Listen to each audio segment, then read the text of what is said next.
Download Adam Sank's last comedy album on Amazon, iTunes, or Google Play. We're already in the shower together. The risk has been taken. If I don't blow you, the risk will have been for nothing. Hey everyone, it's JB. Before the episode starts, I just wanted to say that the Black Lives Matter movement, it's really important to me. And I want change. The country cannot stay the way it is. So I'm asking you, please, everyone, if you want to help and you don't know how, please check out the website Black Lives Matters. That's matters with S. .carrd.co. Again, the website is Black Lives Matters with S. .carrd.co. Please check out the website. Please find out ways you can help and stuff. It means so much to me. But without further ado, here's a brand new I'm Sank show. Warning. The program you're about to hear contains highly offensive and indecent material. Ryan, pull down your pants. JB, you start sucking. The host, a comedian of questionable talent, speaks incessantly on topics of a sexual and scatological nature. I will fuck you, but I will not eat you. I want that fucking dick down my throat while I'm dicking him down. I hope my mother's listening. Your ass became a rosebud? Yeah, that's because I got dick down real good. He asks questions of his celebrity guests that are highly inappropriate and rude. Which of you has a bigger penis? Oh, that's a good one. That's a fun, good one. Going down on the clitoris? Oh, yes. Oh, I like absolutely. where you're going with this. For some reason, the word strap-on just comes right out of my mouth, Bianca. Yeah, you said come and strap-on at the same time. And he cannot stop talking about his buttocks. I think your butt is telling you, no mas, por favor. This is the Adam Sank Show. If it's in my hand, I'm gonna suck it. Powered by DNR Studios. And now... the one, the only, Adam Sank! Bottom.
Ah, yes, the fabulous Ann Steele singing Love Can Take Us There. I just thought we could all use a little love and inspiration to start the show today as we begin Pride Month. Yeah, it's Pride Month. I know it's hard to believe. Welcome to the Adam Sank Show. We are not live, but this is a brand new episode if you're listening at 11 a.m. Eastern on Saturday, June 6th in the year of the coronavirus apocalypse 2020 at dnrstudios.com, which, as always, the only place to hear this podcast the week that it first airs. Leave us your ratings and reviews on iTunes, wherever else you listen. downloads for the month of May were skyrocketing. I don't know why. 3,000 more people downloaded this podcast in May than in April. So thank you. And if there are any new listeners out there, I want to especially thank and welcome you. What else? Like the Adam Sank Show Facebook page. I post stuff there all the time. Download my comedy albums. Donate to my AIDS Walk page. AIDS Walk is happening this year, but it's a virtual event. It is, I believe, June 4th. You can check that online. But you can donate just by going to adamsank.com. There's a link right there.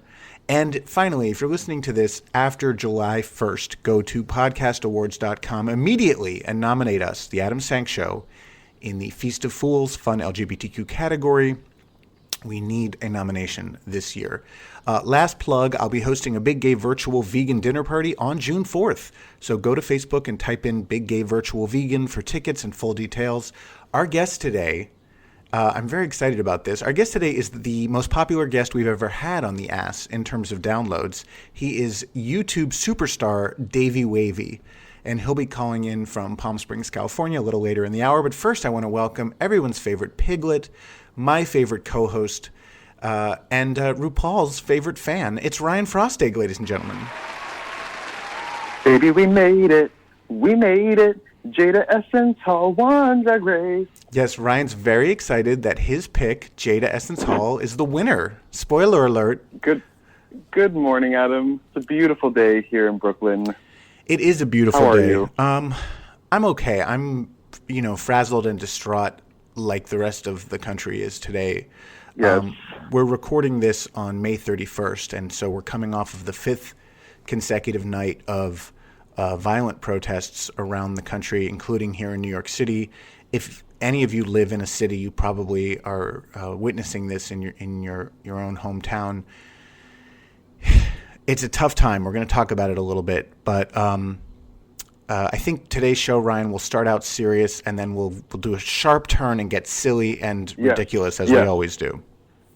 Yes, and yeah, it's the country is hurting right now, and especially Black people are really hurting, and I stand with them. I am hurting for them and with them, and hopefully we can see justice served. But until then, we're just going to it's a sad time to be an American.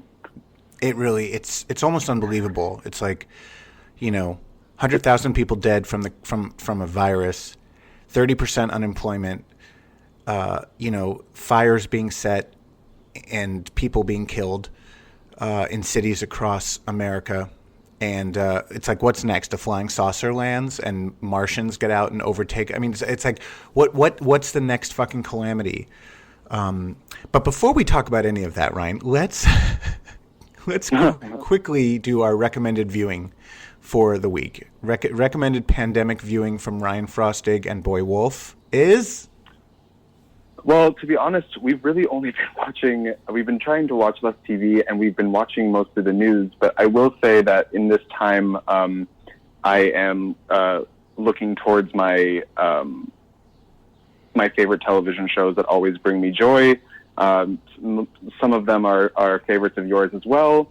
So Boy Wolf has never watched the entire series of Will and Grace, the original.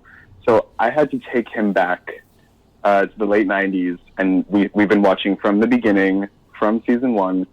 And I don't have to tell you this because you are very familiar with the show, huge fan as well. It is, as the series builds, the writing just gets so good. It is so, it brings me so much joy right now, and it makes me laugh. I mean, these are episodes I've seen hundreds of times, and they just continue to make me laugh, and seeing him laugh at these jokes for the first time makes it even better. So I wish I had a more current recommendation for this week, but I would say, watch a classic, watch whatever makes you feel good. Now is the time to try to feel a little bit better about being alive. Listen, I'm with you. Anything that makes you feel good right now, do it.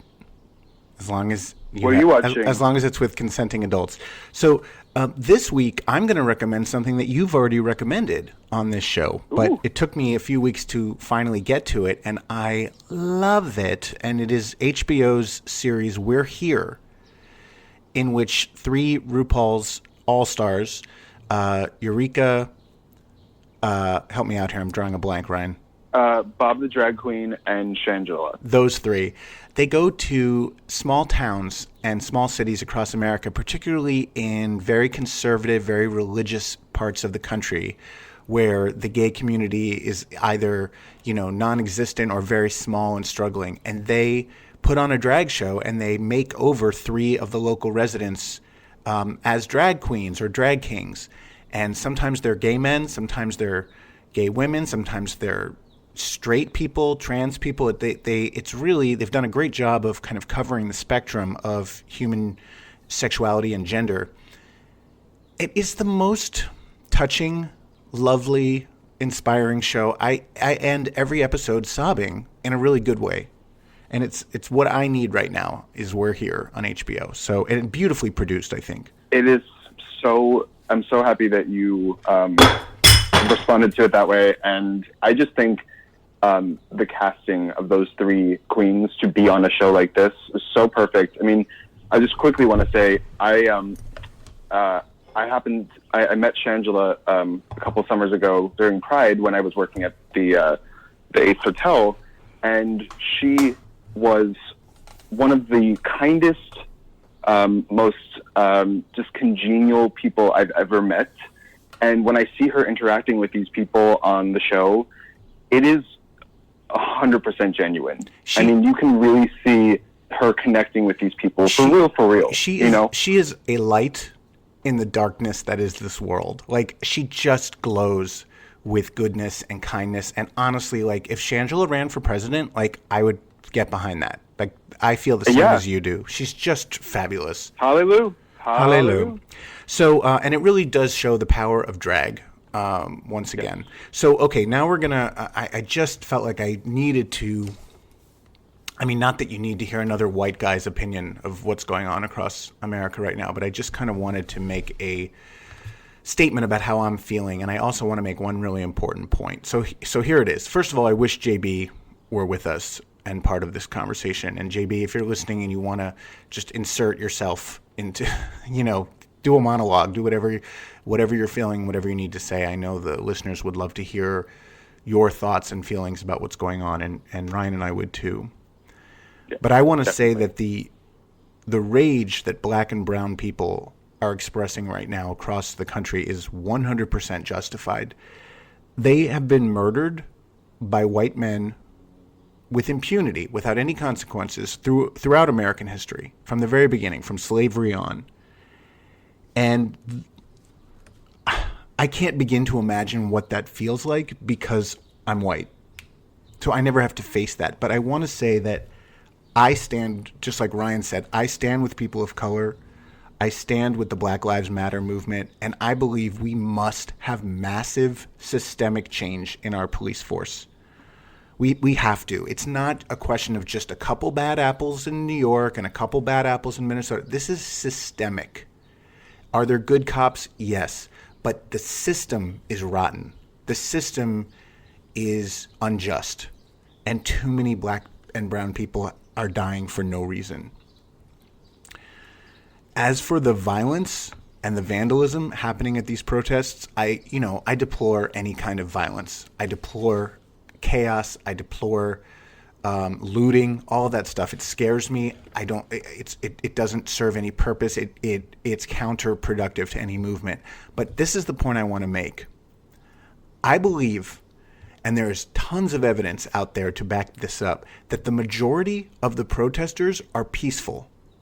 And the destruction that you're seeing, the looting and the fires and all that shit, is being instigated by outside actors. Now, Donald Trump and Bill Barr and, the Trump Nation, they believe that too, except they think that they're leftist activists doing this. They think it's Antifa and other far left groups. I am telling you, it is not. These are agents of the far right who show up at these protests from out of state. They don't live there. They are heavily disguised.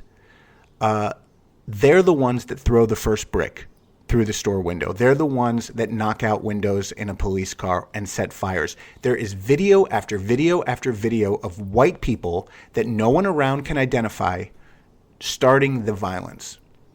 And so when you watch the news and you think, God, why can't these protesters be peaceful and why are they burning down their own cities? I am telling you, I believe they are not. That is an intentional tactic by the right to disrupt a legitimate protest movement. And so if you're out there today or tomorrow or any day protesting, and you have every right to, and I support you 100%, and you see someone committing violence, turn on your phone and get them on tape and try to find out who they are and get their name and follow them as safely as you can, because we have to expose these people. Adam, that's kind of all I wanted to say about that.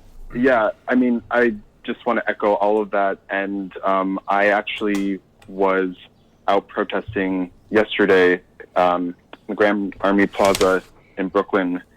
And the night before, it was happening in Boy Wolf's neighborhood, Bed-Stuy.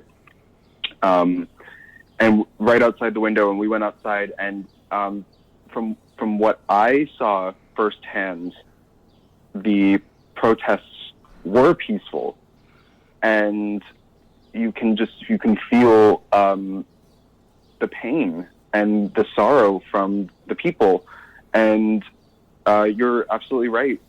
The videos, and I think there's something really important just about this kind of racist, unjust killing of black men, black people, trans black men and women has been happening for decades, for hundreds of years. And we just only have access to it now because we have smartphones.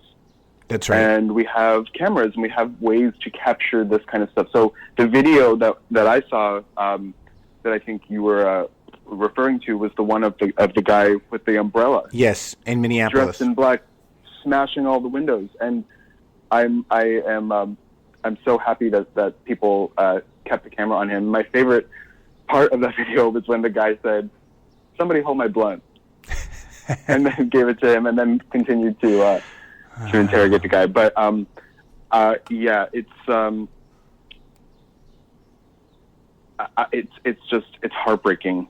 I mean, there's just no other way. I think that the best thing that we as white people can do is listen to people of color, to call out racism when we see it in other white people, and to donate to any organization that is currently fighting these injustices and the bailout funds. And I know you've been posting those links, and I have too on our socials. So just everyone needs to be active, doing something. I agree. We really have to action. We need action. I agree 100%. And the other thing everyone needs to do, everyone who's of voting age must register to vote and must request either an absentee ballot or a vote by mail ballot if that's available in your state.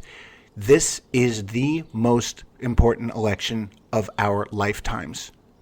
This is maybe the last chance we have to rescue our democracy. And listen, Joe Biden isn't perfect. He wasn't my first choice. I think he's got a lot of problems as a candidate. But if you don't understand the difference between Donald Trump and Joe Biden and what a Biden administration would mean versus what a Trump administration has meant for the last 4 years, then you're not paying attention.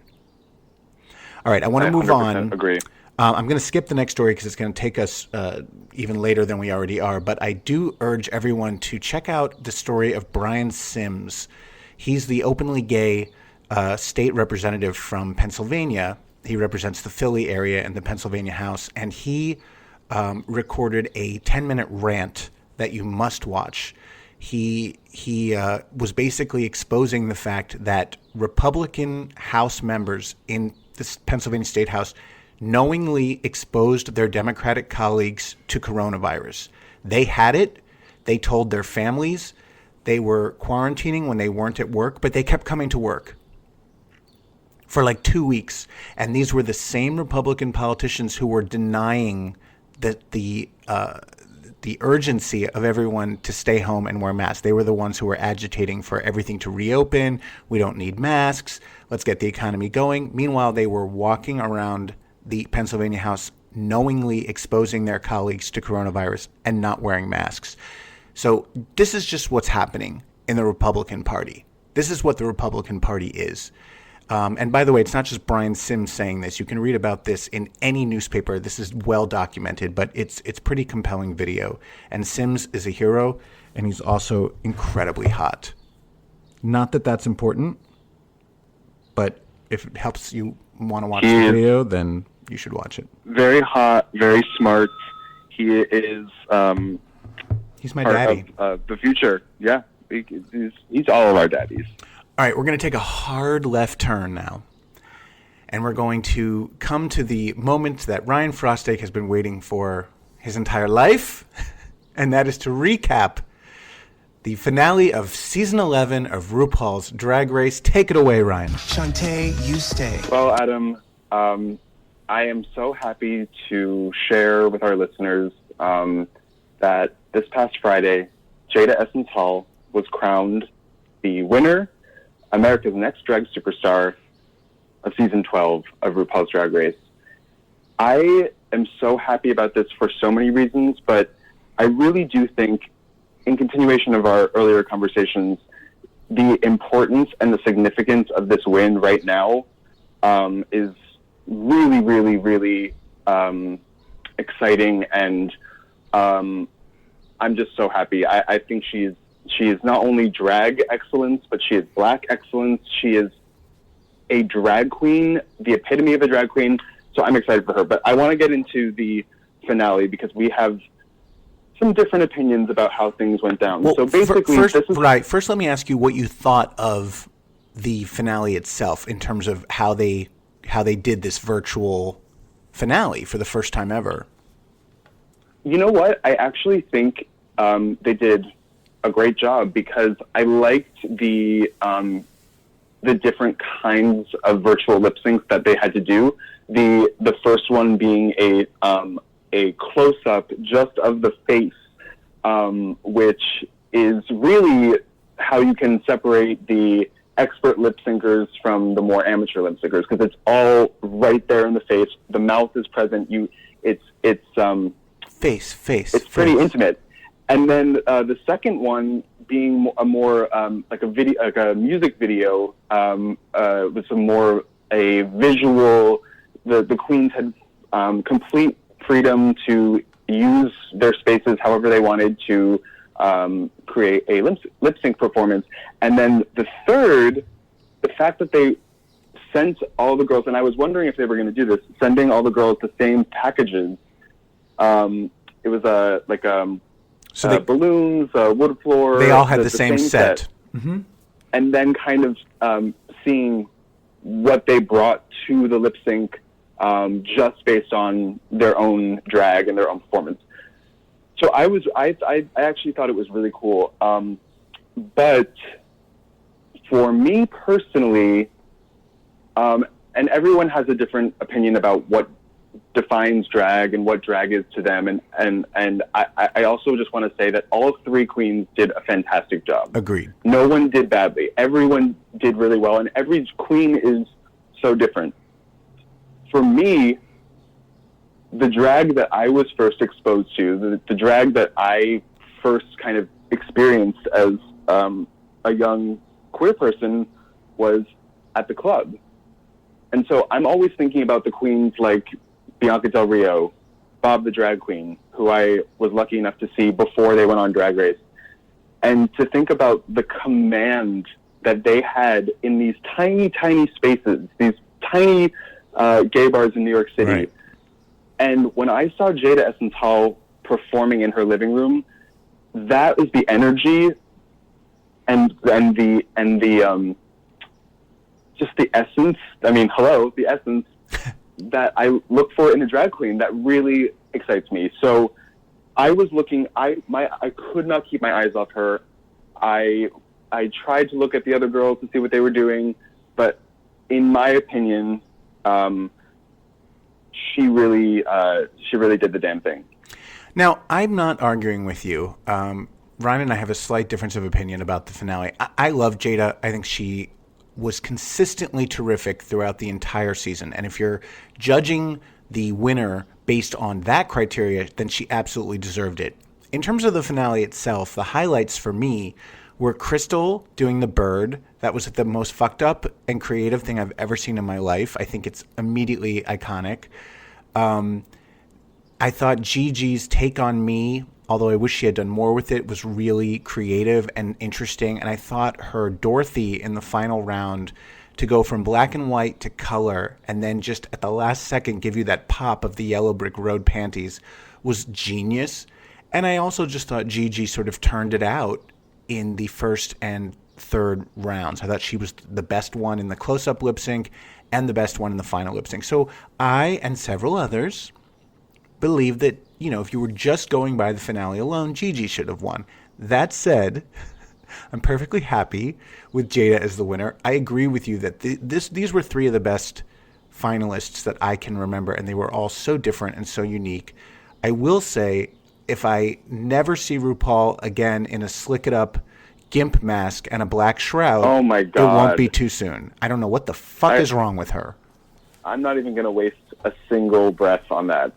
The last thing that I really want to say is I thought Crystal's I'm Like a Bird lip sync was super creative. However, I found it to be a little bit one note. And unfortunately, in that final lip sync, you can kind of see that she doesn't have the thing that really breaks through. It's like she looked amazing. She always looks great. She's definitely like a look queen. And not to discount her talents, but I felt like the I'm Like a Bird was kind of just one kind of shtick, and it didn't really take me there. And as far as Gigi, she is a product of her generation, of the world that we live in. It was very TikTok. It was very visually stimulating. But I think both of those queens, for me, it kind of stops there. It's like she's a fashion queen. She's a kooky queen. And I know that there's more to them than that, but I just didn't see that it factor that Jada. And I loved how in the first close-up lip sync, she was the only one to really get up in the camera, use her face, her nails were so long. Mm-hmm. I loved it. I'm very happy. All-Stars 5, we will see it next Friday. Unbelievable. The RuPaul train does not stop. But honestly, now that Jada has won, I do not care who wins All-Stars. I feel like I really am open to any of those queens taking it now that Jada's won. All right, Ryan Frostig, there you have it. A passionate recap. And even though I don't agree with you about who the winner should have been, I'm happy for you that you're so happy. And thank you. By the way, Adam. Jada and any other RuPaul's Drag Race contestant is more than welcome to appear on the Adam Sank Show. We've already had 3 people. We've had Bianca, we've had Peppermint, and we've had Honey Davenport. So let's keep it going. Meanwhile, here's a story that I wanted to do weeks ago, and it keeps getting pushed down off the rundown. So I'm definitely doing it today because it's some good news. There's good news in the world, Ryan. Oh my God! On May 26th, Costa Rica legalized same-sex marriage. Yes. This goes back to August of 2018 when that country's Supreme Court ruled it was against the Constitution to block same-sex marriage. At that time, they gave an 18-month deadline to the legislature to basically figure out a way to extend marriage rights to same-sex couples.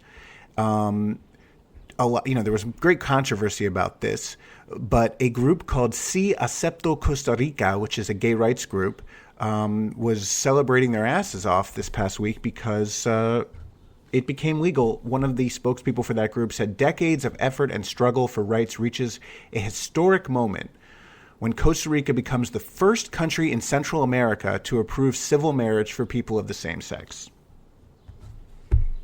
So hooray That's so fucking for awesome. them. Very, Makes me so happy. very difficult in Latin American countries that are very, very Catholic and very devout. It's hard for these laws to get pushed through. But it's happening. Persistence pays off. It's a good lesson to anyone out there who's part of any progressive movement. Like, just keep at it. And eventually, equality always wins because people have such a need for it, and they will fight for it no matter what. In a ridiculous story that Derek and Romaine, I know, covered heavily this week on their show, a sex fantasy went wrong when two men hired to tie a stranger up in his underwear and stroke him with a broom broke into the wrong house. Did you hear about this, Ryan? Oh, my goodness. No, I did not. This was in Australia. They arranged this hookup with this freak on Facebook. This was in the rural part of New South Wales, Australia. This guy provided his address to the pair and said that he was willing to pay about $5,000 if it was, quote, really good. Again, he wanted to be tied up in his underwear and rubbed with a broom. And he was willing to pay $5,000. I just want to say, if anyone out there is willing to pay me $5,000, I too will tie you up and You'll stroke do you a with... lot more for a lot less. I mean... I'm sure of that. That's a lot of money to spend for something that's really not that fun. But anyway, so he gave them his address, but for some reason, it took like a month for them to actually carry out this fantasy of his, and by the time they did, he had moved and neglected to tell them his new address. He had moved 30 miles away. So they entered the home that he had told them to enter. This happened actually last July. And the resident who was living there noticed some light coming from the lounge of his house when he got up to go to the toilet at around 6 a.m. He assumed it was a friend who would come over daily to make coffee. I wish I had a friend like that. And so he heard a voice asking if his name was whatever the guy's name was. He turned on his bedside light. He took off his sleep apnea mask, and that was when he saw two men standing next to his bed holding machetes. Oh, my God. That's so crazy. This is the kind of thing that, like, needs to be a film or something. Like a comedy film. So, yeah. But here's what happens. So they realize they're in the wrong house. One of them shakes the guy's hand and says, "Sorry, mate." And then they leave. This is where the story gets really strange. Oh, dear. They drive to the correct address, which I don't know how they had. I guess they called him and said, like, "Hey, we're here. This isn't the right house. What's the right address?" They show up. When the client, as it were, sees that they're holding machetes, he asks them to leave them in their car. Apparently the machetes were not part of his fantasy. He then cooked them bacon, eggs, and noodles. Why noodles? Oh, always noodles. Who makes noodles for breakfast? Well, definitely not with bacon, but unless it's like in a what do you call it, sauce? Anyway, hollandaise. The whole thing is disgusting. But anyway, so the judge. Police then arrived at the second property, found the machetes in the car, and arrested the pair. Now, nowhere in the story does it explain why or how police knew that they were at this new address. It makes no sense to me. But anyway, a judge has ruled that the evidence suggests the men's actions were not intentional. A lawyer for one of them said it was a commercial agreement to tie up and stroke a semi-naked man in his underpants with a broom. Is that so wrong? I have no words. The "is that so wrong" is just my added joke. But they said entry was not with an intent to intimidate. So they will be, they'll be, I think they've been acquitted already. What a world. What a world we live in, indeed. This obviously all happened before the coronavirus thing, but yeah, what a fucked up fantasy, and so specific, too. There's a strange noise coming from your house. What's going on over there, Rai? The sound that you're hearing is actually chickens. Why? We have chickens. I basically live in an urban farm forest in the heart of Crown Heights, Brooklyn. Someone owns chickens? Yeah, we don't really know if it's the... I always thought that it was like the Chinese restaurant and that maybe they were like killing these chickens every day. But now we think that it might be our super who lives on the first floor, and they might be his chickens. And he also might be killing them and eating them. Jesus Christ. Are any of them roosters? Do they wake you up at the crack of dawn? So. But let me move elsewhere. Is it disturbing sound quality? It kind of sounds like in one of those horror movies when a swing set is swinging very slowly in the wind to indicate like something ominous is about to happen. It's very that. Okay. It's very creepy. Well, yes, do try to get away with it. Get away from it. In the meantime, a married youth pastor from Georgia. Do I have to even go on with this? A married youth pastor from Georgia has been arrested after allegedly lying about being kidnapped outside a rural drugstore in an effort to cover up an attempted rendezvous with a male prostitute. Can I just tell you, my goodness. Anytime a story begins with a youth pastor in Georgia, you know that something gay and illegal has happened.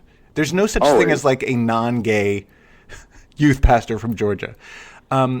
According to his since-deleted church bio, Christopher Keyes is a people person who loves to teach young people the truths of the Bible and who's been faithfully married to his wife Jenny for 20 years.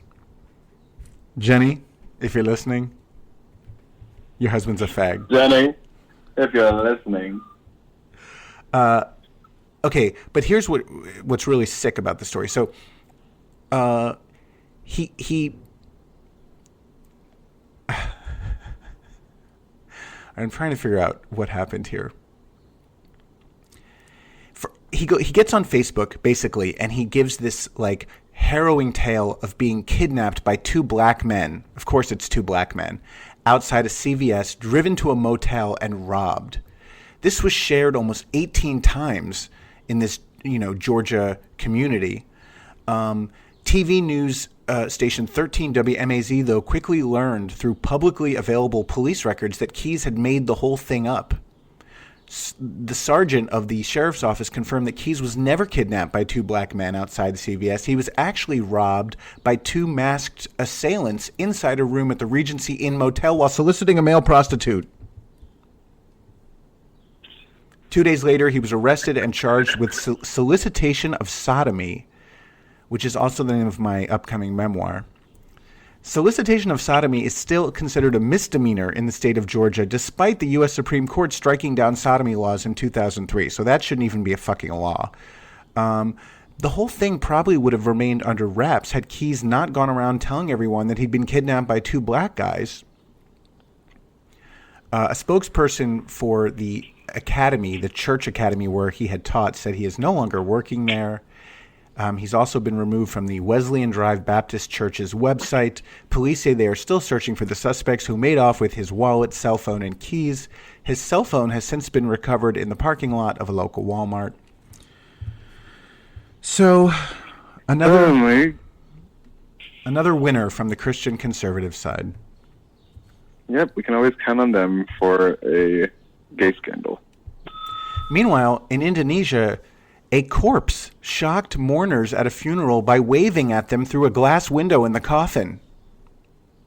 Oh my God.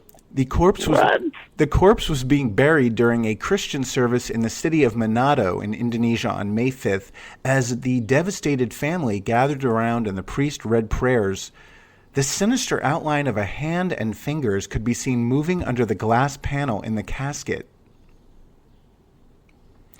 In the video, the priest is heard saying, quote, "God has said in the book of John, I am the resurrection and the life. Whoever believes in me, he will live even though he is dead." Right at that moment, the corpse waved at them.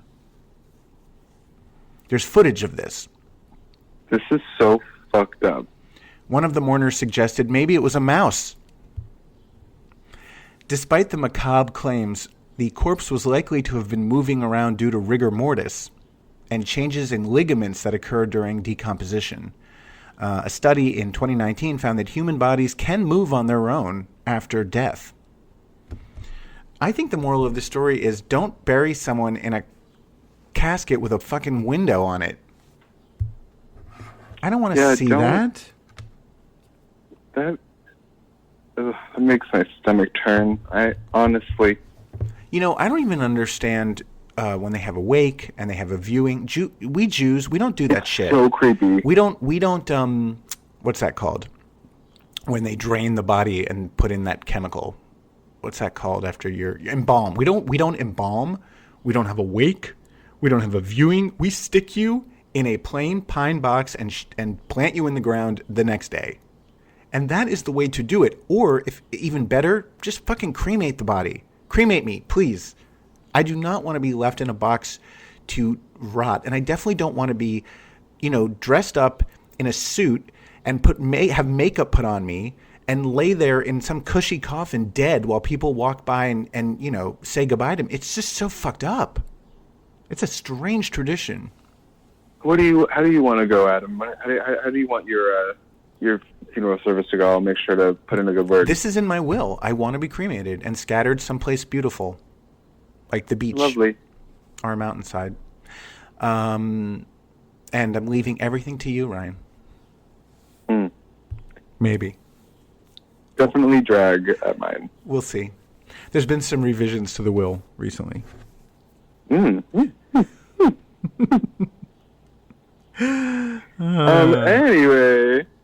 The shade bell is like 5 minutes behind because I have to keep bringing it up on my phone. Okay, and finally, another story from weeks ago, but I know you know about this, Ryan.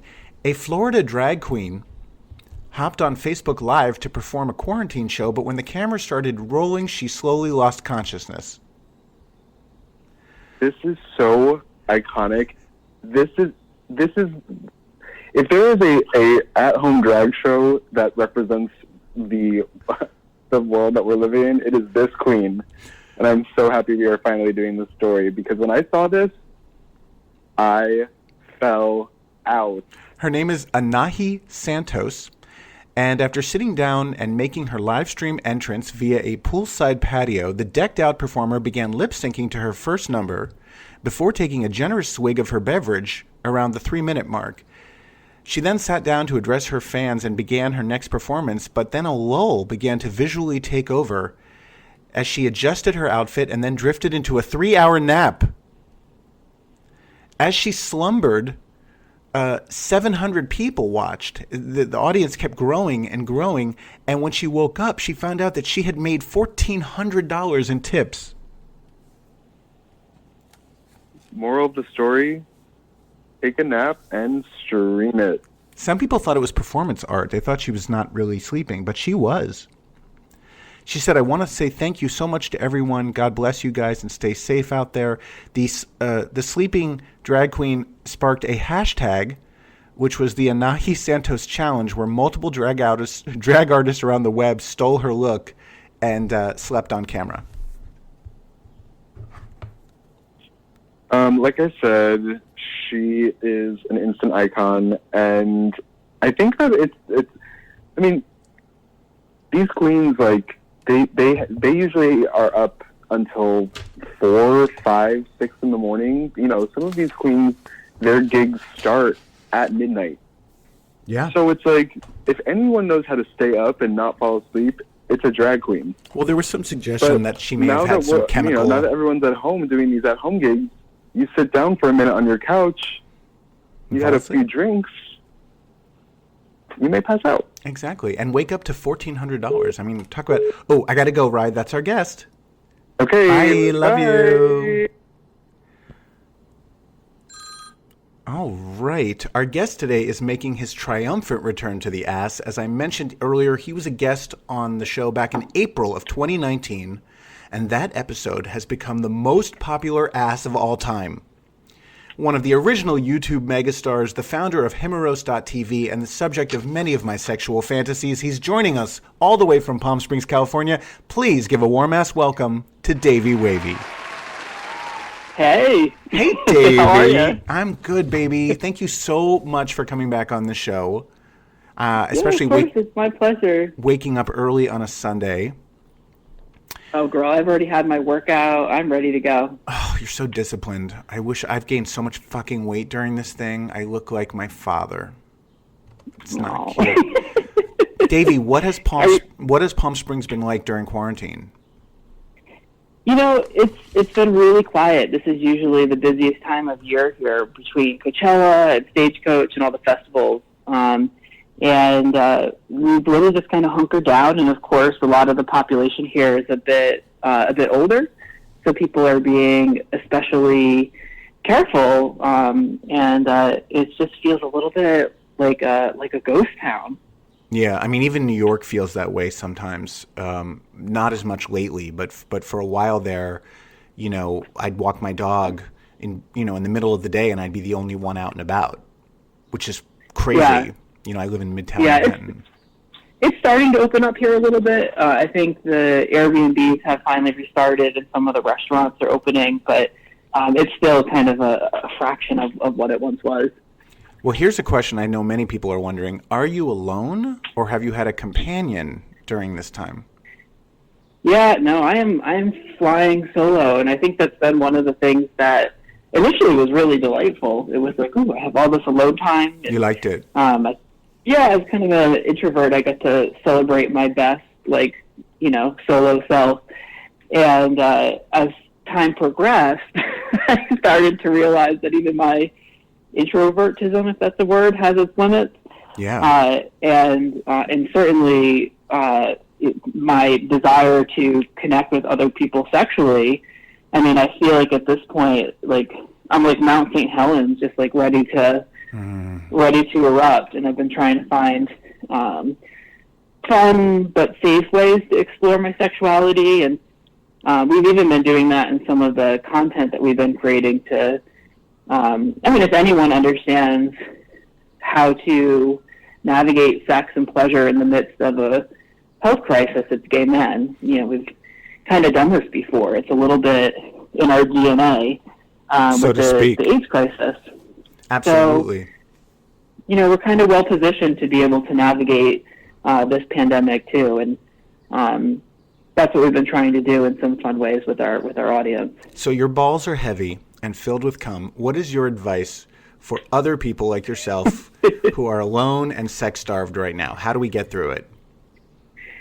Yeah, so it's interesting because I think this is how I feel. Like, I am very horny. I am very revved up. I also know that a lot of people are having the opposite reaction because they're scared, they're anxious. There's a lot of stress on people. And I think when we're scared and kind of shrinking, the tendency is to want to put your sexuality on the back burner.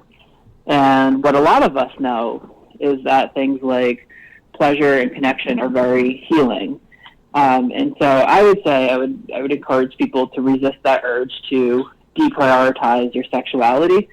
And in terms of finding safe ways to explore it, I think it's going to be different for everyone. And it depends on your risk factors and where you are and what's going on in your community. But one thing that we did, which was really fun, was we created some content around voyeurism. So there's a couple out here in Palm Springs who have been quarantining together, and we set up a social distance shoot where one guy was on one side of a window and the other guy was on the inside. So, one guy's inside the house, one guy's in the backyard. And they got to play with each other, but through the glass. It was sexy. It was hot. Sometimes the only thing hotter than getting what you want is not getting what you want. Right. It's very erotic to be so tempted and so close to it, but not be able to get it. Totally. Yeah. I mean, he had a suction cup dildo that he stuck onto the glass, and so one guy's banging him through the glass, and it was really hot. We've also done some content with Zoom. So for people that are maybe a little bit more remote, we did one video that was a task list where a daddy gave his boy like a list of 10 things to do before he would get to see him jerk off. And, you know, he's like, I want you to write daddy's hole across your ass, and I want you to, That's hot. you know, do 10 push-ups and get sweaty for daddy. And, you know, that was pretty titillating. So, you know, there's ways, I'm titillated right now. There's ways to do it. Good. Davey, Good, I'm glad. Your most recent YouTube video on the Davey Wavey channel was new gay porn stars react to old gay porn, which Right. I found very delightful. I want to talk about it, but I want to know, when was this shot? Because the porn stars, the young porn stars, are all seated shoulder to shoulder in the same room. So I'm guessing you shot this before lockdown? Yeah, we shot it several months ago. It was actually a shoot right before the shit really hit the fan. So I think it was early March. And I think actually if we had done the shoot 1 week later, we probably would have had to cancel it. Right. And yeah, So a lot of the content we do well in advance. So we have like a whole vault of like a year's worth of videos. So you have these young porn stars, very young, I should say. I mean, most of them look like they're in their 20s. And you show them porn, very old porn. I was shocked that there is 1920s gay pornographic film. How were you able to find that? Well, first of all, you don't jerk off to 20s porn? I mean, I have. Is that not your go-to? I have in a pinch, just because the Charleston has always gotten me hard. But seriously, like, this is the first time I ever heard of anything before 1950 in terms of gay porn or video. Right. Well, you also have to remember that what they were filming in these videos are, you know, like even the porn from the 50s was illegal at the time. Of course. And with the porn from the 20s, it's two guys, but there's also a woman involved. Right.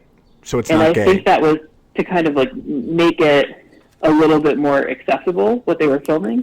Right. I mean, even on Fire Island in the 70s or the late 60s at least, you'd have a room full of men at the club, and they couldn't start dancing until one woman started dancing.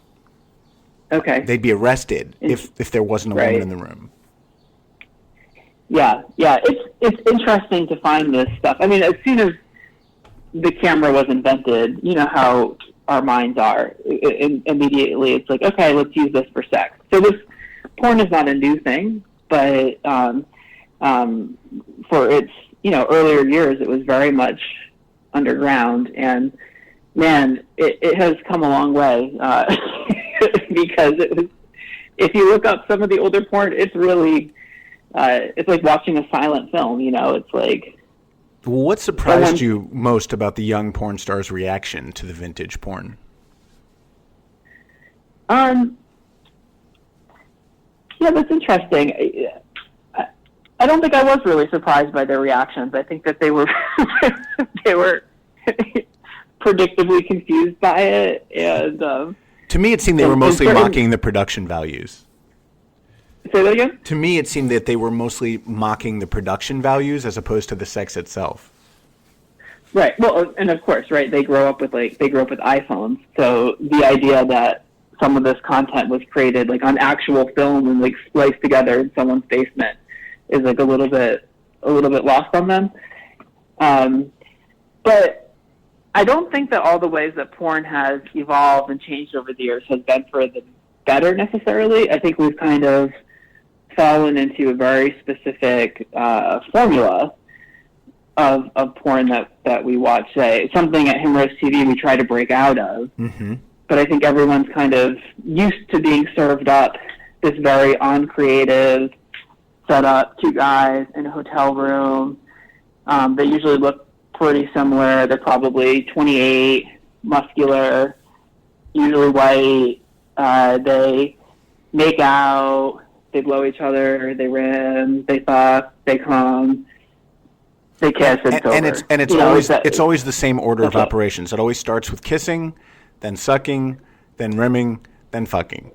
Like almost always, It's always in that. Like you're right. It's very prescribed. I had a friend who was just saying that he prefers 70s porn because the sex felt a lot more natural and spontaneous and real than what we see today. Well, you're right, because when we film, especially with porn stars, guys that are more experienced versus everyday people, which we also incorporate into our content. But when porn stars are kind of so used to performing in the context of this formula, they'll say, "Okay, cut. I need to get some water." And I say, "Okay, we're not cutting, but I would love to see you ask for water and like take a sip on camera, because it seems like, I mean, what hasn't been done in porn? Like, you know, we have porn, dad-son porn, we have, you know, puppies in masks, whatever, like, but never have we captured someone asking for a glass of water to porn first." Right, and that's what happens during sex. Sometimes you do need to take a little break, and we're not machines. So I think that's a great idea. Davey, in the time remaining, it's time to play everyone's favorite at-home quiz show, Ask Me No Questions. Ask me no questions. Ask me no questions. Yeah. How old were you when you had your first sexual experience? You really hit all those notes. I'm so impressed. Thank you. Well, first sexual experience? With another person. I was another person. I was, I think, 15, and we had America Online, and I did not care who the dick was attached to. Like, I just needed a dick. Yeah. And I still remember this guy that came over, and he had this like black leather jacket that smelled like cigarette smoke, and it was just like the least romantic, most horrible experience of my life, and I think I probably thought I was in love with him. Oh dear. How old was he? He's probably in his like late 30s or something. I don't know. I'm not endorsing this. I'm just saying I was a horny teenager. I hear this story a lot from people younger than me. None of that could have happened when I was growing up. We didn't have the internet when I was 15. So, but I know a lot of younger guys who tell me similar stories. It's kind of shocking. Which best describes your current pubic hair situation? Wild Kingdom, manicured lawn, or tile floor?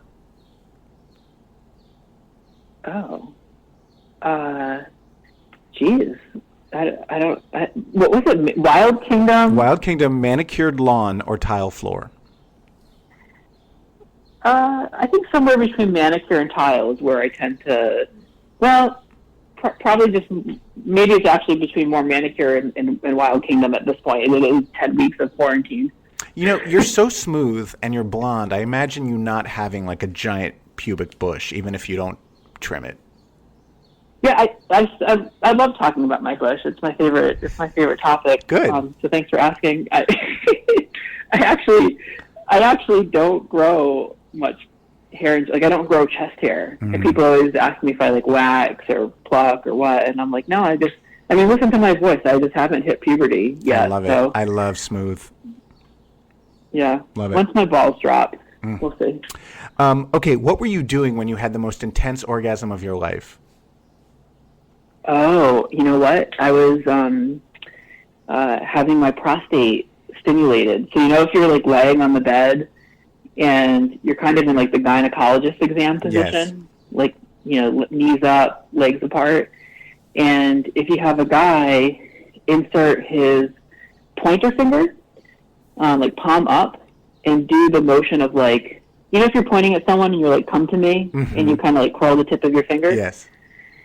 If you have someone do that inside your butt, it just basically like rubs against your prostate, like milks your prostate. And if you orgasm while you're doing that, I mean, it just takes you to another planet. Now, were you touching yourself, or did you just explode from the prostate massage? Oh no, I was touching myself in the process. Yeah, I'm not that talented. Yeah. Not yet. I would have to also. Describe the perfect penis. I really like intact penises. I find them just more enjoyable. They almost like move within their own skin when you're being fucked by them. Mm-hmm. Whereas a circumcised penis, to me, feels like you're being poked. We differ on that, but to each his own. Okay. do you still prefer to bottom for a circumcised penis? I don't care so much about bottoming, but I really like to suck a circumcised penis. But why not a foreskin penis? I've talked about this on the show, and it always pisses people off. I just don't like the way I don't like the way it looks, smells, or tastes. And I have been with uncut guys that were perfect, that were great. There was no smell, there was no bad taste. But I've had enough negative experiences with it that it just kind of turns me off. And because I've always been cut, it's just like I expect a penis to look like mine, except bigger. Yeah, I mean, yeah, fair enough. A lot of our so-called preferences, right, are really shaped by our experiences and what we're used to. But and it's cultural too. It is kind of fun to be able to step outside that a little bit. Absolutely. And so uncut and how big? How big? I would say like a Blake Mitchell penis, maybe like 8 inches. Do we know who Blake Mitchell is? I can Google him. Yeah. Yeah, that sounds nice. That would be 8 by 5, 8 by 6. I think that's just about perfect. 8 by 6. Let's hit all the nooks and crannies. Davey, last question. What's the first thing you're going to do when you get the all clear? The pandemic is over. You can do anything you want. Social distancing is over. What's the first thing you're going to do? Well, it doesn't seem like it's going to work like that. It seems like it's going to be this like slow moving, okay, now you can do this, now you can do this. But if we could magically wave a wand and everything was back to normal, I would get on a plane and fly to London. I would stay at a nice hotel, and I have a fuck buddy over there that I would be happy to spend a weekend with. He must be great if you're willing to fly overseas to get that get the D. Yeah, it's some good dick. Davey Wavey, you are delightful. Everyone should subscribe to Himeros.tv to see really sexy content. You're just about the easiest person on earth to find on the internet, but what's the easiest way for people to follow you? Yeah, well, just Google Davey Wavey, and you can see me on Instagram or Facebook or YouTube, or join Himeros.tv/celebrate. We're doing a special Pride sale with 2 years for the price of one. Awesome. Thank you so much for coming on. I wish you a happy and safe Pride. I really adore you. So thank you for coming on. And I also want to thank JB for putting this together every week. Ryan Frostig, my wonderful co-host. Next Saturday, tune in to hear another brand new ass. As God is my witness, I will keep doing these every week. You guys stay safe, protect yourselves and one another. Follow me on Twitter and Instagram @AdamSank. Have a great week, bitches. I'll see you next time. Bye-bye.